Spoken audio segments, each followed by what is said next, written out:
Hello everyone. Geometry में हम लोगों ने लास्ट लेक्चर में कुछ क्वेश्चंस अटेम्प्ट किए थे, है ना। रेक्टेंगल हमने लास्ट लेक्चर में कंप्लीट किया था। This was our last question, आपको याद आ रहा होगा। अब हम लोग नेक्स्ट स्टार्ट करेंगे, डेट इज स्क्वायर। ठीक है, स्क्वायर में आई थिंक कि बिल्कुल बेसिक बातें हैं, सबको पता होंगी। All sides are equal, all angles are equal to 90 degree.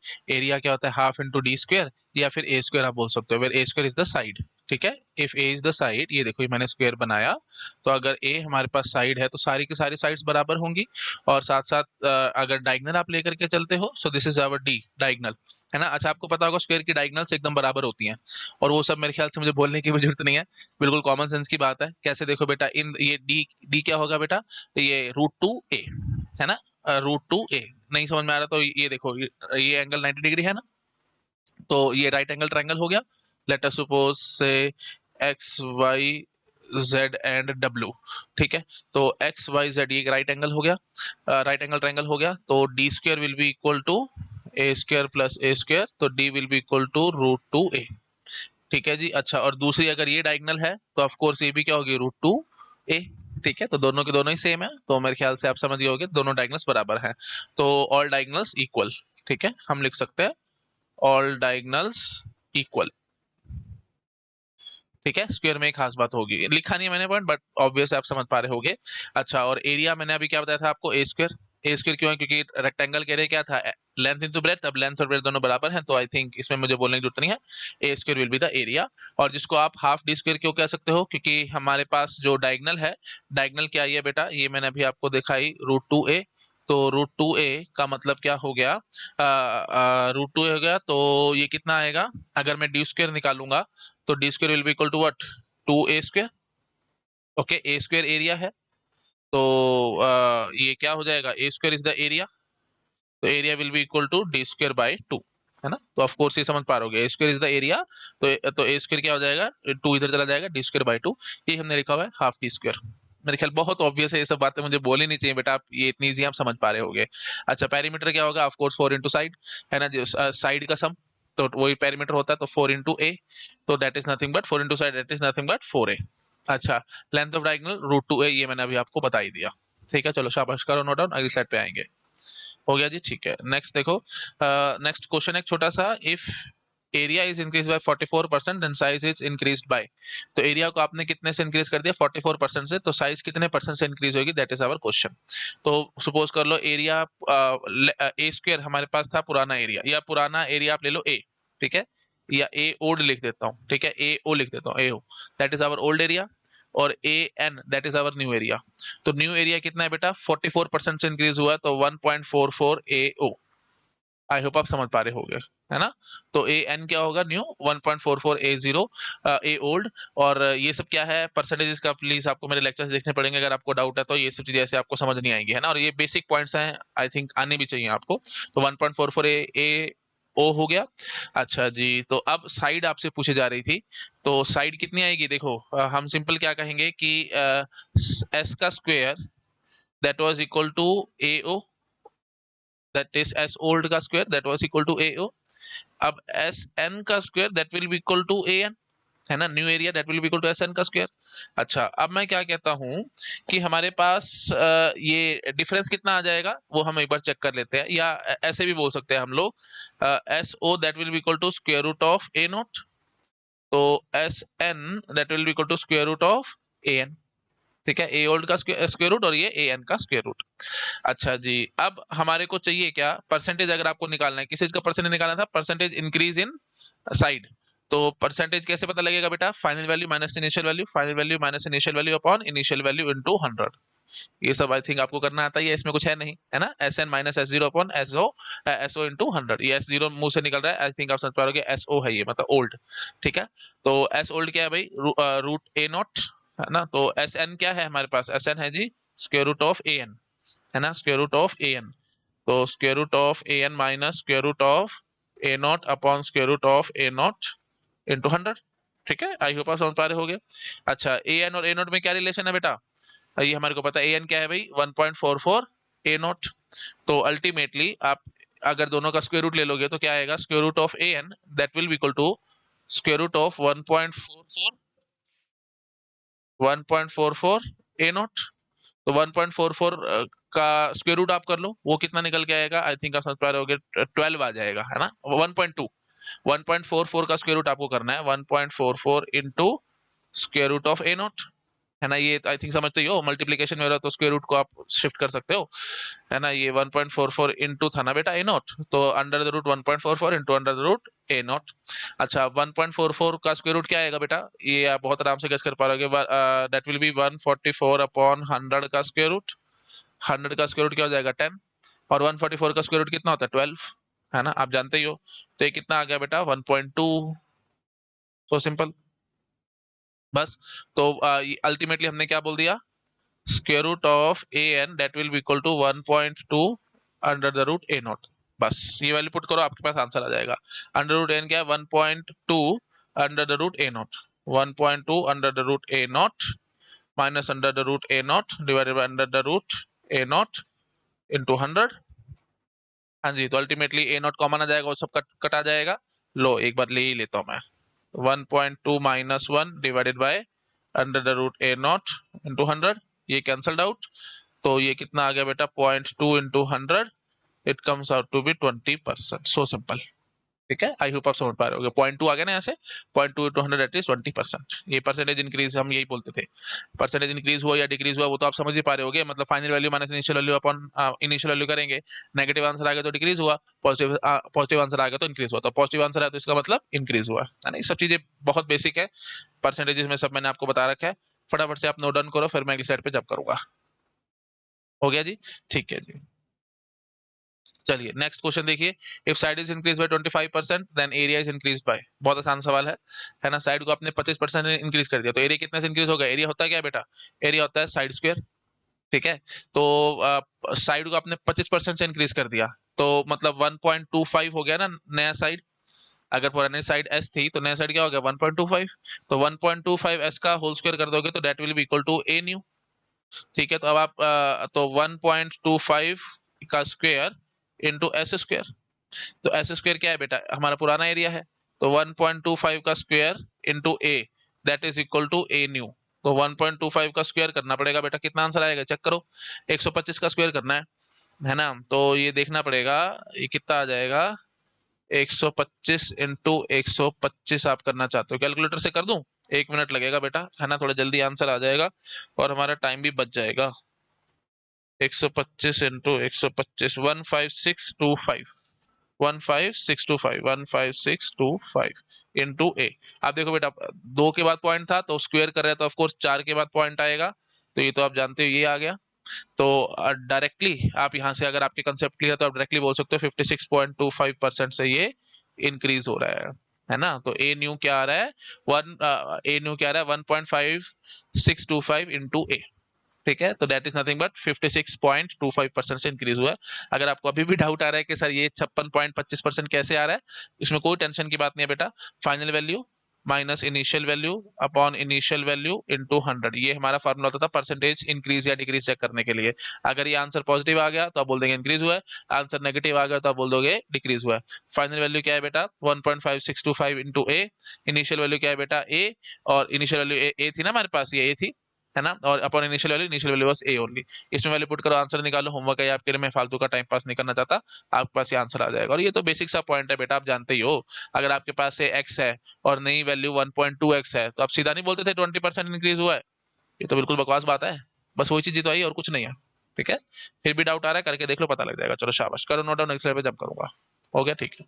चलिए अब देखो बेटा, area of rectangle is equal to area of square, ये मैंने थोड़ा शॉर्टकट लिखा है just to save the time, ठीक है। Area of rectangle that is equal to area of square whose diagonal is 12√6 metre, if L minus B 6 metre then perimeter of rectangle will be, ठीक है। तो क्या कह रहे हैं आपको, एरिया ऑफ रेक्टेंगल और एरिया ऑफ स्क्वायर बराबर है, हुज डायगोनल इज 12√6 मीटर। तो हुज डायगोनल मतलब एरिया ऑफ स्क्वायर जो था, मतलब तो स्क्वायर की डायगोनल आपको दे रखी है, ठीक है। स्क्वायर की डायगोनल कितनी दे रखी है, 12√6, ठीक है। अच्छा जी, तो हाँ, तो अब देखो ये आसान सवाल है, हम क्या करेंगे, एरिया ऑफ स्क्वायर आपके पास गिवन है ये, तो एक्चुअली क्या होता है एरिया ऑफ स्क्वायर, अभी आपको मैंने समझाया था, area of square that is equal to half D square. तो हाफ डी स्क्वायर की वैल्यू कितनी दिया है बेटा, 12√6। तो अल्टीमेटली सॉरी डायगोनल की वैल्यू दे रखी है ना 12√6, तो एरिया निकल जाएगा, sorry for that. Area of square is, ये स्क्वायर मैंने बनाया बेटा, ठीक है, ध्यान रखना, हाफ डी स्क्वायर, और डायगोनल की वैल्यू क्या दे रखी है 12√6। तो अल्टीमेटली आप क्या करेंगे, तो एरिया निकाल देंगे, तो area will be equal to half into 12√6 का स्क्वायर। तो ये कितना आंसर आ जाएगा बेटा, हाफ इंटू 144, 12 का स्क्वायर 144 इंटू 6 कर देंगे हम, है ना, √6 था तो ये हो जाएगा। तो 2 3 द 6, तो 4 3 ज़ा 12, 4 3 12 और 1 13, 3 1 3 और 1 4, 432 आ गया, ठीक है। 432 is the area of square, तो वही एरिया ऑफ रेक्टेंगल भी हो जाएगा, एरिया ऑफ रेक्टेंगल भी 432 होगा, क्योंकि हमने क्या कह रखा था, एरिया ऑफ रेक्टेंगल और एरिया ऑफ स्क्वायर बराबर है। तो एरिया ऑफ रेक्टेंगल कितना आ गया, 432। अच्छा जी, तो अब अल्टीमेटली हम क्या कहेंगे बेटा, एरिया ऑफ रेक्टेंगल का फॉर्मूला क्या होता था, length into breadth that is equal to 432। अच्छा, लेंथ माइनस ब्रेड्थ बेटा कितनी दे रखी है, 6 मीटर दे रखी है आपको, 6, तो ये मीटर स्क्वायर में ही होगा सारा कुछ, है ना, कहने की जरूरत ही नहीं है मेरे ख्याल से। हाँ मैंने दे रखा था 12√6 मीटर, तो अल्टीमेटली आप फाइनल आंसर क्या बोल कर क्या होगे, मीटर स्क्वायर आया होगा एरिया, है ना। ये तो बेसिक सा पॉइंट है, आप खुद से समझ पा रहे होगे। हाँ जी, तो L into B is 432, L minus B is 6। तो आप यहाँ से बेटा निकाल सकते हो, है ना, आपसे पूछा क्या गया है, the perimeter of rectangle. Perimeter of rectangle पूछने का मतलब आपसे directly indirectly 2 into L plus B की वैल्यू आपसे पूछ रहे हैं, क्या आएगा। अब आपके पास बेटा ये दो इक्वेशन है, इससे वैल्यू निकालने की कोशिश करो, इक्वेशन 1 इक्वेशन 2। तो अगर आप थोड़ा सा भी दिमाग लगाएंगे आपको अपने समझ में आ रहा होगा, एल इंटू बी 432 है, एल माइनस बी 6, तो आप L is equal to 6 plus B कह सकते हो, ठीक है। तो यहाँ से आप क्या कह सकते हो, L is equal to 6 plus में बी, यही वैल्यू उठा करके आप यहाँ पे पुट कर दीजिए, 6 प्लस में B into B that will equal to 432, और यहाँ से b की वैल्यू निकाल सकते हो एंड ऑन। तो यहाँ से बेटा एक क्वाड्रेटिक इक्वेशन टाइप सी बन जाएगी, जो कि दिमाग खराब करेगी हमारा। मैं नहीं चाहता क्वाड्रेटिक इक्वेशन को सॉल्व करना, आप कर सकते हो, ये आपके लिए होमवर्क है, फाइनल आंसर आप अपने निकालते रहना। मैं आपको एक और बहुत प्यारा और बहुत बढ़िया वे बताता हूँ बेटा, देखो बढ़िया वे क्या है, आपको एक आइडेंटिटी पता होनी चाहिए। एल प्लस बी का होल स्क्वायर क्या होता है बेटा, एल स्क्वायर प्लस में बी स्क्वायर प्लस में 2ab, और एल माइनस बी का होल स्क्वायर क्या होता है बेटा, एल स्क्वायर प्लस में बी स्क्वायर माइनस 2ab, यही होता है ना, minus 2lb, sorry for that, L है ना, हाँ जी, एल प्लस बी का whole square, L square plus B square plus में 2lb, एल माइनस बी का whole square, L square plus B square minus 2lb। अच्छा जी, तो अल्टीमेटली मैं क्या कहूंगा, हमारे पास एल माइनस बी का whole, L minus B 6 given है, तो आप यहां से आराम से बेटा बता सकते हो एल माइनस बी का whole square that will be equal to 36, ठीक है। तो अब अगर किसी तरीके से मैंने एल प्लस बी का होल स्क्वायर निकाल दिया तो मेरा काम बन जाएगा, है ना। तो मैं क्या कह सकता हूँ बेटा, एल प्लस में बी का whole square that will be equal to L minus B का होल स्क्वायर प्लस में 4lb। बोलो आराम से, ये बात समझ में आती है। एल प्लस बी का होल स्क्वायर क्या होगा, L square plus B square plus में 2lb था ना, तो एल माइनस बी का होल स्क्वायर क्या होता है, ये होता है। तो प्लस में आई थिंक आप समझ पा रहे हो, 4lb में इसमें ऐड कर दूं, 4lb अगर मैं ऐड कर दूं तो अल्टीमेटली एल प्लस में बी का होल स्क्वायर बन जाएगा ना, तो यहाँ पे भी 4lb ऐड करना पड़ेगा, दोनों तरफ आप 4lb ऐड कर दो। देखो बेटा बात बड़ी आसान है, मेरे ख्याल से आपको ये चीज पकड़ में आ गई होगी। अगर फिर भी ये स्टेप ये समझ नहीं आया तो मैं ऐसे कह सकता हूँ, यहाँ पे आप 4lb ऐड कर दीजिए और यहाँ पे भी आप 4lb ऐड कर दीजिए, है ना, क्योंकि दोनों चीजें हैं तो बराबर ही, भाई दोनों इक्वेशन बराबर है ना, एल माइनस बी का होल स्क्वायर ये होता है आपको पता है, तो यहाँ पे भी 4lb ऐड कर दो, यहाँ पे भी 4lb ऐड कर दो, कोई फर्क तो पड़ने नहीं वाला। तो एल माइनस बी का होल स्क्वायर प्लस में 4lb that will be equal to this entire thing. तो ये फाइनली सोल्व करके कितना आंसर आएगा, एल स्क्वायर प्लस में बी स्क्वायर प्लस में 2lb, और L square plus B square plus में 2lb that is nothing but L plus B का होल स्क्वायर। तो अल्टीमेटली मैंने ये उठा करके लिख डाला, ठीक है। तो यहाँ से आप यहाँ पे पहुंच गए होगे, बस अब हमारा लगभग काम खत्म है। एलबी की वैल्यू मेरे को पता है ना, इसलिए मैंने ये आइडेंटिटी लगाई है, ये सब सिर्फ इसलिए करा रहा हूँ ताकि थोड़ी सी कैलकुलेशन हमारी फास्ट हो सके। समझाने के लिए नो डाउट मेरे को टाइम लग रहा है, लेकिन जब पेपर में अटेम्प्ट कर रहे हो डेड इजी काम है, बहुत जल्दी ये सब कर पा रहे होगे। चलो शाबाश, बताओ भाई एल प्लस बी का होल स्क्वायर कितना हमने निकालना है वो ऑफ कोर्स, तो एल माइनस बी का होल स्क्वायर कितना है बेटा, 36 है। एल प्लस बी का whole square that will equal to 36 plus 4 into L into B हम निकाल करके बैठेंगे 432, ठीक है, 432 कर लेना। अच्छा जी, तो अल्टीमेटली एल प्लस बी का whole square that will be equal to 6 2 8, अच्छा सॉरी 4 2 ज़ा 8, 4 3 ज़ा 12, और 4 4 ज़ा 16 और 1 17 प्लस में 36। तो एल प्लस में बी का whole square that will be equal to 8 6 14, ठीक है, 3 2 5 और 1 6, 1764 आ रहा है। अब 1764 का आपको बस क्या करना है, पेपर में स्क्वायर रूट निकालना है। कैलकुलेटर आपके पास है, मैं फटाफट से आपको निकाल करके दिखा देता हूँ, है ना। कैलकुलेटर मेरे पास भी है, so let me do it. बहुत जल्दी आंसर आएगा बेटा, देखना। 1764, क्या बात है, 42 आ गया, कितना इजी हो गया, देख रहे हो। 42 आ गया हमारे पास एल प्लस में भी। और आपको पता है बेटा, एल माइनस भी हमारे पास 6 था, तो दोनों को ऐड करो तो अल्टीमेटली कितना निकल के आया, 12 विल बी इक्वल टू 6 2 8, 48, तो l will be equal to 24, ठीक है। और breadth, that will be equal to, breadth कितना आएगा, 42 माइनस लेंथ 24 है ना, 42 माइनस 24, तो ये कितना आएगा, 42 माइनस 24, 6 और 16, ठीक है। आई होप आप समझ पा रहे होगे। तो यही आएगा ना, चेक करना एक बारी। एक मिनट रुकना जरा, कुछ गड़बड़ तो नहीं हुई। एल माइनस बी कितना था, 6 आया था ना, हाँ, तो एल माइनस बी 6 होना चाहिए। तो ये 6 आ रहा है क्या, नहीं, गड़बड़ हुई है, कैलकुलेशन मिस्टेक है, कोई बात नहीं। हाँ, एल प्लस में भी 42 था, तो एल लेंथ हमने 24 निकाली है, तो 42 माइनस 24 करेंगे। हाँ, तो 42 माइनस 24 करेंगे तो 12 में से 4 गया, 8 आएगा ना, हाँ, 8 और 4 12 होता है, बिल्कुल ठीक, 18, वही मैं कह रहा था, कुछ ना कुछ गड़बड़ है। तो ब्रेथ 18 आ गई, लो बेटा। तो लेंथ और ब्रेथ दोनों हमने निकाल दी। क्वेश्चन में पूछा क्या गया था, पेरीमीटर ऑफ रेक्टेंगल। अच्छा, सॉरी फॉर दैट, मेरे को जरूरत ही नहीं थी बेटा, है ना, मेरे को ये सब करने की जरूरत ही नहीं थी। एल प्लस में भी ये सब एक्स्ट्रा मैंने कर दिया है। एल प्लस में भी हमारे पास 42 आ चुका था, मेरे को लग रहा था एल लेंथ और ब्रेथ दोनों निकालनी है, वो मैंने निकाल दिया गलती से, मेरे को इसकी जरूरत ही नहीं थी। लेंथ प्लस में ब्रेथ हम निकाल बैठे 42, तो आपको 2 इंटू एल प्लस बी की वैल्यू निकालनी थी, तो आप ऐसे सीधा निकाल सकते थे, 42 into 2 that is equal to 84 is the answer, so simple, ठीक है। ये सब एक्स्ट्रा काम था, इसकी मेरे को जरूरत ही नहीं थी, लेट मी क्रॉस इट, इसकी जरूरत ही नहीं थी, ठीक है। ध्यान रखना, I really do not need all this things. मैं भूल गया, मेरे को लगा क्वेश्चन में लेंथ और ब्रेथ दोनों निकालना है, तो वो भी मैंने आपको फिर भी निकाल करके दिखा दिया, है ना। आंसर हमारा 84 आ गया, डेट्स इट। तो देख रहे हो बेटा कितना प्यारा मेथड था। तो आपको ध्यान रखना है, छोटी छोटी आइडेंटिटीज अगर आपको आती होंगी तो आप पेपर में क्वाड्रेटिक इक्वेशन सॉल्व करने से बच जाएंगे। और वैसे भी मैंने आपको होमवर्क में तो दे ही दिया, आप क्वाड्रेटिक इक्वेशन अपने आप से सॉल्व करके आंसर निकाल लेंगे, ठीक है जी, चलिए, शाबाश। ये सब चीजें आप नोट डाउन कर सकते हो, यहाँ तक कर लो और ये कर लो। क्वेश्चन बड़ा आसान था, कुछ नहीं था, सिर्फ और सिर्फ ये कैलकुलेशंस दिखाने के लिए मैंने आपको क्वेश्चन दिखाया है, ठीक है। आ रहे हैं आगे। हाँ जी, अब देखो बेटा, नेक्स्ट सवाल क्या कह रहा है। लेंथ है बेटा हमारे पास 55 मीटर की, ठीक है। ब्रेड्थ है 45 मीटर की।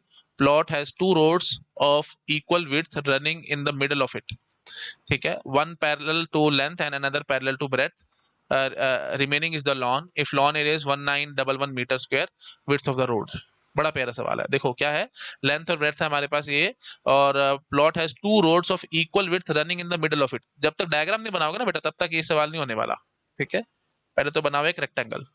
लेंथ है बेटा आपकी 55 मीटर की, ब्रेथ है 45, तो ये होगी ब्रेथ 45 और लेंथ होगी बेटा कितनी, 55।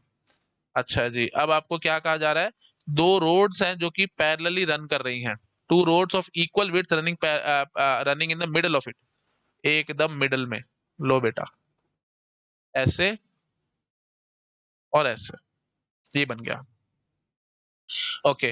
One parallel to length and another parallel to breadth, तो वही हमने बना दी ना, पैरेलल टू लेंथ एक रोड होगी और एक पैरेलल टू ब्रेथ एक रोड होगी, है ना। ये पैरेलल टू लेंथ और ये पैरेलल टू ब्रेथ, और मिडल में थी तो इसलिए हमने बीच में बना दिया। अच्छा, okay. Remaining is the lawn if lawn area is 1911 metre square, तो ये लॉन हो गया बेटा। Let me do it with pink colour, pink colour से हमारा लॉन है, ये सारा लॉन है, ये चार, ये जो चार बक्से हैं ये चारों हमारे लॉन्स हैं, ठीक है, okay. If lawn area is 1911 metre square, width of the road, road की विड्थ आपसे पूछी जा रही है। देखो अगर आप ऐसे अटेम्प्ट करने बैठोगे ना, दिमाग खराब हो जाएगा, पेपर में ये क्वेश्चन अटेम्प्ट नहीं होगा। सबसे बढ़िया वे क्या है बेटा, आप सिंपल क्या करो, एरिया निकाल लो इस पूरे रेक्टेंगल का। इस पूरे रेक्टेंगल का एरिया निकालने के बाद फिर आप क्या करेंगे, एरिया ऑफ दीज टू, ये बेसिकली रोड्स है, रोड्स भी तो रेक्टेंगल ही है, कोई नई बात तो है नहीं। तो इन रोड्स के एरिया को आप सब्ट्रैक्ट करेंगे, तब जा करके आपका एरिया ऑफ लॉन आएगा, और वो हमारे को गिवन है, उससे हमारा आंसर आ जाएगा। तो अल्टीमेटली मैं क्या कहूंगा बेटा, area of rectangle minus area of roads, that will be equal to area of lawn. बिल्कुल ऑब्वियस है, ठीक है। अच्छा, अब मैं क्या करता हूं, एरिया ऑफ रेक्टेंगल में निकाल दूंगा, वो तो बहुत आसान है, 55 into 45, minus area of roads. Area of roads क्या होगा भाई, रोड्स भी तो एक्चुअली क्या है, ये एक किस्म से रेक्टेंगल्स ही तो है। तो इसका ये जो लंबी वाली है इसका क्या है भाई, लेंथ इंटू ब्रेड्थ। लेंथ क्या है 55 और ब्रेड्थ हमारे को निकालनी है, ये तो पूछा है ना आपसे, विड्थ ऑफ द रोड, तो वो हम निकाल देंगे। तो एरिया ऑफ रोड्स के लिए हम क्या कहेंगे, लेंथ है हमारे पास बेटा 55 इंटू विड्थ कितनी हो जाएगी x, वो हमारे को निकालनी है। अच्छा, और दूसरी वाली रोड का एरिया कितना हो जाएगा, प्लस यहाँ पे ये देखो बेटा इसकी लेंथ कितनी है 45, ये लेंथ ये 45 है और विड्थ सेम विड्थ है इसने बोला था, तो इनटू x।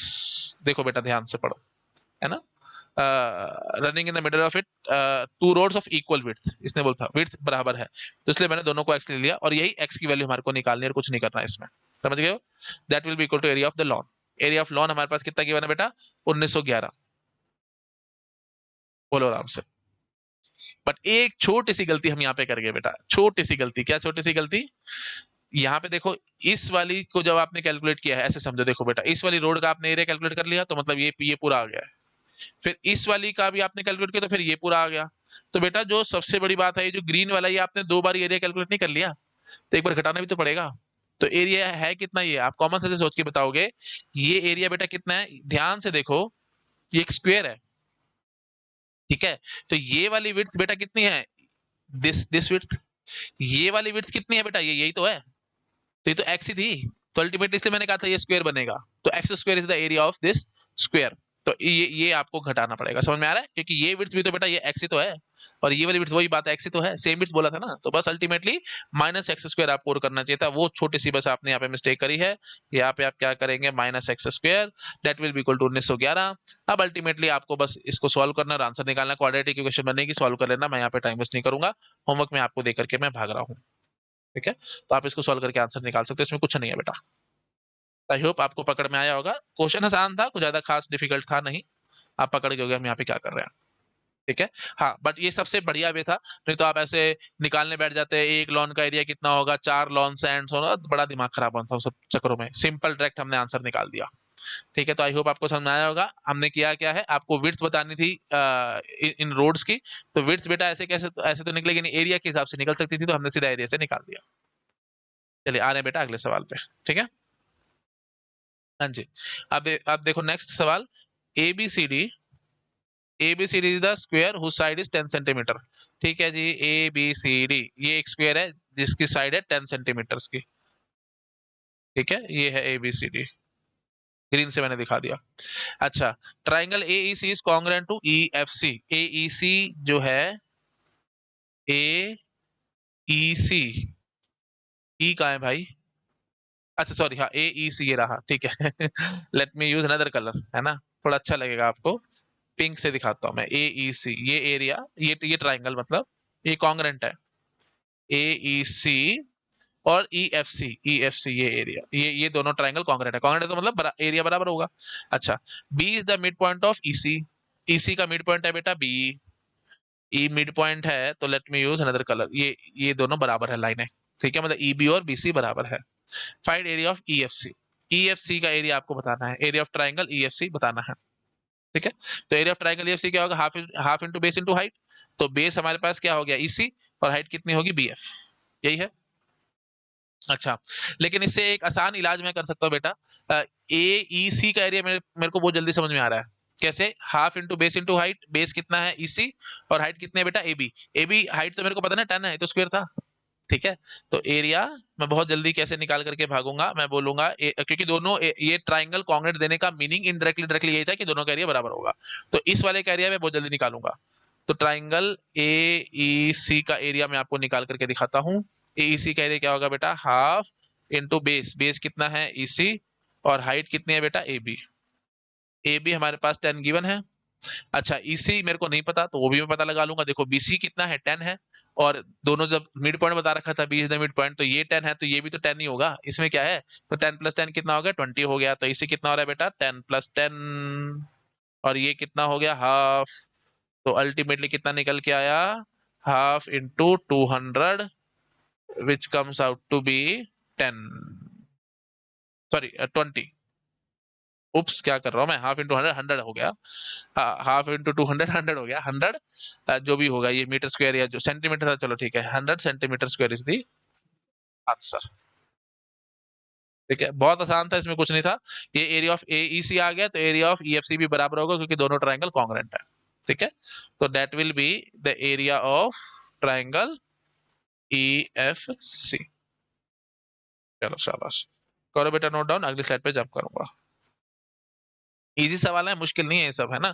और ये जो आपको अगर ये थोड़ा सा डिफिकल्ट लगा भी है तो ये आई थिंक 10th में हम पढ़ा करते थे, NCERT में ये सब गिवन है। ये लॉन बनाया करते थे और आंसर निकाला करते थे एंड सॉन। ये बिल्कुल इसी टाइप का क्वेश्चन है ना, विड्थ बतानी है एंड सॉन, सब कर रखे हैं, ये सब चीजें आपको आनी चाहिए, बहुत बेसिक है। ठीक है, विड्थ निकालने का वे आउट सिर्फ एक मात्र है, क्या, एरिया से पता लगेगा मेरे को, और एरिया हमारे पास गिवन है जब लॉन का, तो वहीं से समझ में आ जाएगा एरिया ऑफ लॉन होगा क्या।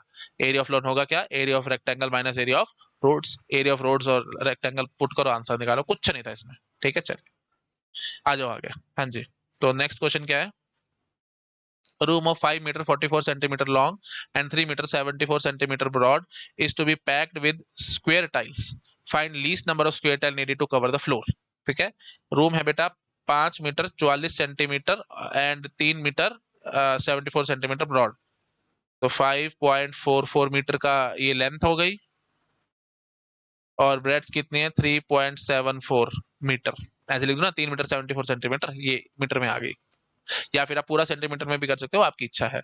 इस to packed with square tiles, find the least number of square tile needed to cover the floor.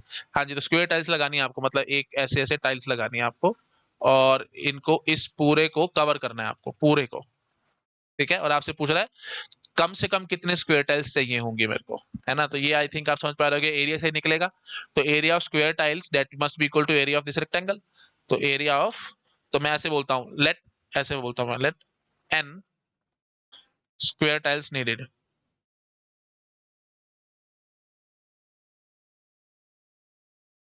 ठीक है, तो area of all square tiles,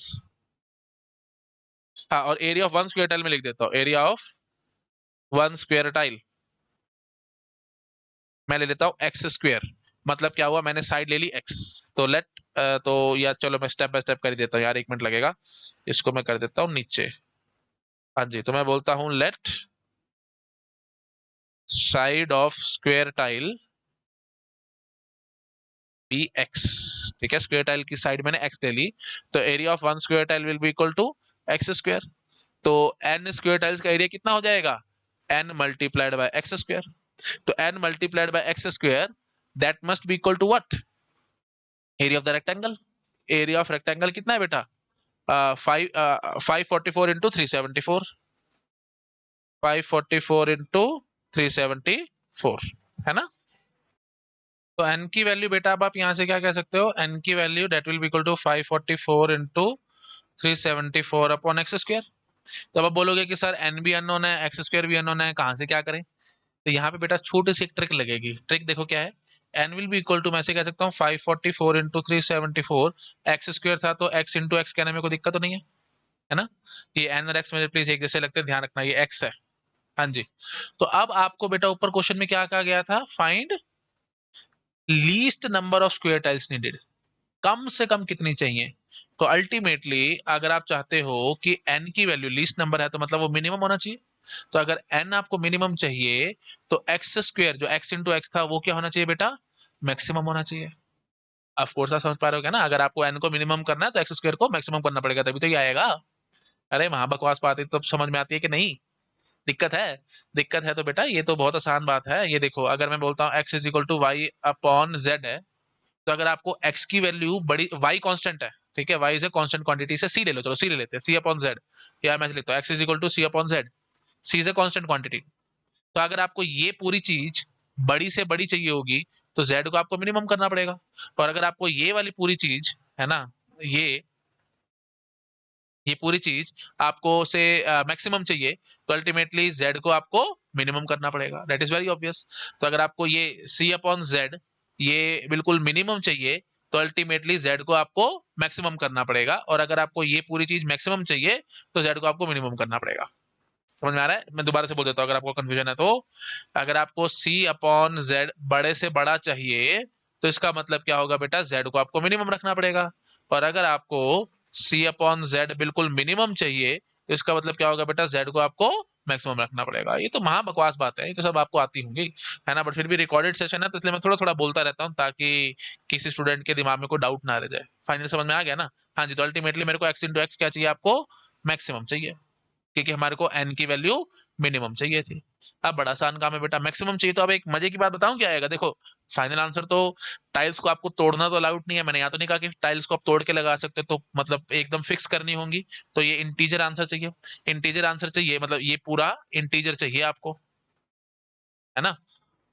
of course positive integer चाहिए, नेगेटिव भी नहीं हम जा सकते हैं, है ना, आंसर हमारे को पॉजिटिव चाहिए, वैसे भी दोनों पॉजिटिव, सारा कुछ पॉजिटिव है तो पॉजिटिव आएगा, नेगेटिव आने का तो कोई सवाल ही नहीं है। खैर चलो, फाइनल हमारे को, मैं फिर भी लिख देता हूँ, आपको दिक्कत नहीं आनी चाहिए, पॉजिटिव इंटीजर हमारे को यहाँ पे आंसर में चाहिए, ये चाहिए ना। तो मतलब 544 का एक्स फैक्टर होना चाहिए, ठीक है, और ऐसे 374 का भी एक्स फैक्टर होना चाहिए, तो मतलब x must be factor of both 544 and 374। समझ में आ रहा है? क्योंकि ये देखो ना, ये भी इंटीजर आएगा ना, 544 अपॉन एक्स ये भी इंटीजर, और 374 अपॉन एक्स ये भी इंटीजर चाहिए, तभी तो फाइनल आंसर इंटीजर आएगा, है ना। हाँ जी, तो क्या कहेंगे, एक्स मस्ट बी, अब चलो मैं टेक्निकल लिखता हूँ, थोड़ा सा आप समझ जाओगे, x must be common factor, common factor of both 544 and 374, दोनों का कॉमन फैक्टर होना चाहिए। अच्छा, और मजे की बात साथ में क्या है, क्योंकि हमारे को बड़े से बड़ा चाहिए था, तो अब क्या लिखेंगे, x must be greatest common factor of this, that is GCD, है ना, जीसीडी। तो अल्टीमेटली वो आपको आंसर, आपको आता है जीसीडी कैसे निकालते हैं, नहीं आता तो चलो मैं एक मिनट फटाफट आपको बता देता हूँ, है ना। तो 374 और 544 का निकालना है, तो 374 ऐसे रखेंगे, 544 ऐसे रखेंगे, तो वंदा 374 पे जाएगा, ये तो 0, और 14 में से 7 ये 7, और यहाँ पे 170 बचा, 170 374, तो कितने पे जाएगा ये बताओ भाई, 2 पे ही जा पाएगा, है ना, तो 340 आ गया यहाँ पे, है ना, 340 आ गया ना। हाँ, तो 340 जाएगा तो ये कितना बचेगा बेटा, 34 बचा, है ना, 34 और 170, ये तो पूरा चला गया 5 पे, है ना, 5 4 20 5 15, हाँ 170 पूरा आ गया काटा, तो दोनों का जीसीडी क्या आ गया, 34 आ गया, 374 और 544 का, ये सब करना आता है कि नहीं, नहीं आता तो मेरे प्लीज प्रीवियस लेक्चर्स देखो, मैंने ये सब बता रखा है, जीसीडी कैसे कैलकुलेट करते हैं एंड सॉन, है ना। हाँ जी, ठीक है जी, एल्गोरिथम्स में भी मैंने आपको बता रखा है ये कैसे कैलकुलेट करते हैं जीसीडी एंड सॉन, नहीं तो आप गूगल पे सर्च भी कर सकते हो, आपको मिल जाएगा, इसमें कोई बेटा खास बात नहीं है। 374 544 आप बस डिवाइड करते चले जाएंगे, जो जो रिमाइंडर आएगा उससे इसको पकड़ते जाना, है ना। चलो मैं एक बार बता ही देता हूँ, 374 और 544 था, इससे हमारा कोई मतलब नहीं है, 1 2 3 जो भी आ रहा है उसको आने दो, यहाँ पे जो भी आंसर आया रिमाइंडर निकला, रिमाइंडर से फिर इसको पकड़ के इधर ले आओ, ठीक है, फिर जो रिमाइंडर निकला उससे फिर ये 170 था, इसको इधर पकड़ के ले आना, एंड सो ऐसे बस लाइन में चलाते चले जाओ और कुछ नहीं करना होता। जब 0 आ जाएगा तो वहीं रुक जाओगे, और फाइनल जो आंसर आए 34, ये हमारा जीसीडी हो जाएगा। चलो ठीक है, आगे समझ में, फाइनली हम क्या कहेंगे 34, तो अल्टीमेटली एक्स की वैल्यू क्या आ जाएगी 34 इंटू 34, है ना, तो फिर फाइनली एन की वैल्यू हम निकाल पाएंगे, है ना, एन ही तो चाहिए था ना हमारे को, minimum number of tiles needed. हाँ जी, तो 34 इंटू 34 से बस मारो डिवाइड, काम खत्म, तो ultimately n will be equal to 374 into 544 into 374, चलो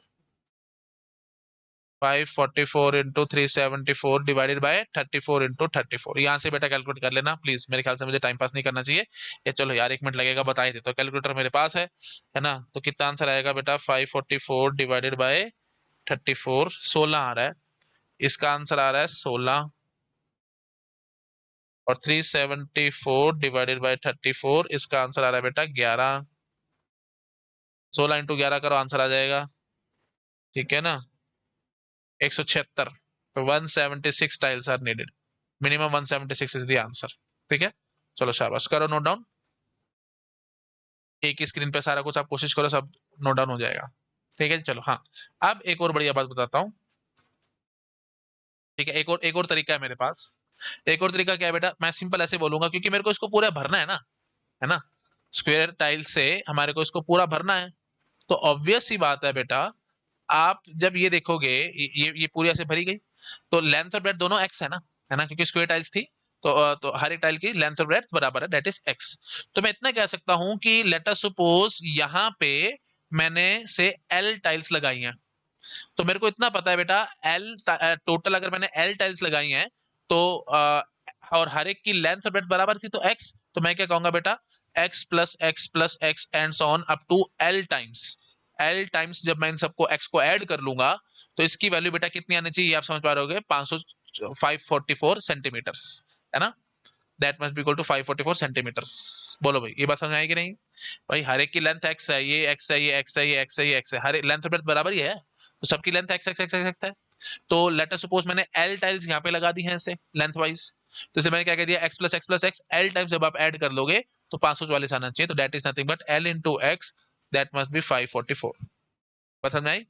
अच्छा, अब लेट यहाँ पे भी वही बात है बेटा, x x x x x चलता चला जा रहा है, तो लेट अस सपोज मैंने b टाइल्स यहाँ पे लगाई हैं ऐसी, तो मैं क्या बोलूंगा, बी टाइल्स ऐसे लगाई, तो मतलब मैं क्या बोलूंगा, x plus x b times, है ना, मैं ऐसे लिखता हूँ x plus x and so on b times मैंने इनको किया, तो इसकी वैल्यू कितनी आनी चाहिए बेटा, 374, ठीक है, 374, क्या आप देख पा रहे होगे? हाँ जी, पानी क्या बोलूंगा, b into x that will be equal to 374। तो अब बेटा देखो जरा ध्यान से, दोनों इक्वेशंस को चेक करो, this is equation 1, this is equation 2, तो l इंटू एक्स 574 है, b इंटू एक्स 374 है, तो मतलब क्या हुआ अल्टीमेटली 544 374 का x is a common factor, है ना, x is the common factor. End of course क्योंकि मैंने क्या बोला था, minimum number of tiles needed, तो x की वैल्यू मेरे को बड़ी से बड़ी चाहिए।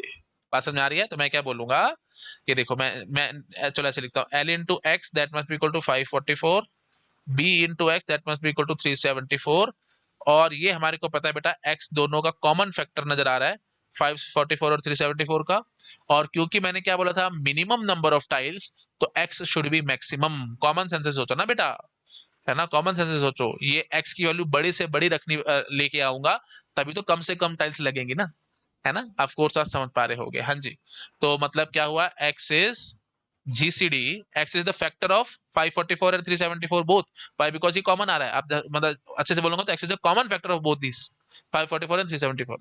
Why factor? क्योंकि l into x 544 आता है, तो of course l and x both must be factor of 544, ठीक है ना, क्योंकि सब इंटीजर्स वाली कहानी चल रही है, रियल नंबर्स की बातें मत करना, क्योंकि हम टाइल्स को तोड़ नहीं सकते बेटा, प्लीज ध्यान रखना, है ना। l into x 544 आया है, तो l and x both are factor of 544, that is for sure, and x is factor of 544, x is also factor of 374, and because we want minimum number of tiles, so x should be maximum, है ना, x should be maximum, तो x is GCD, तो इसलिए हम क्या बोलेंगे, common factor है और ये ग्रेटेस्ट भी है, तो x is GCD of 544 and 374।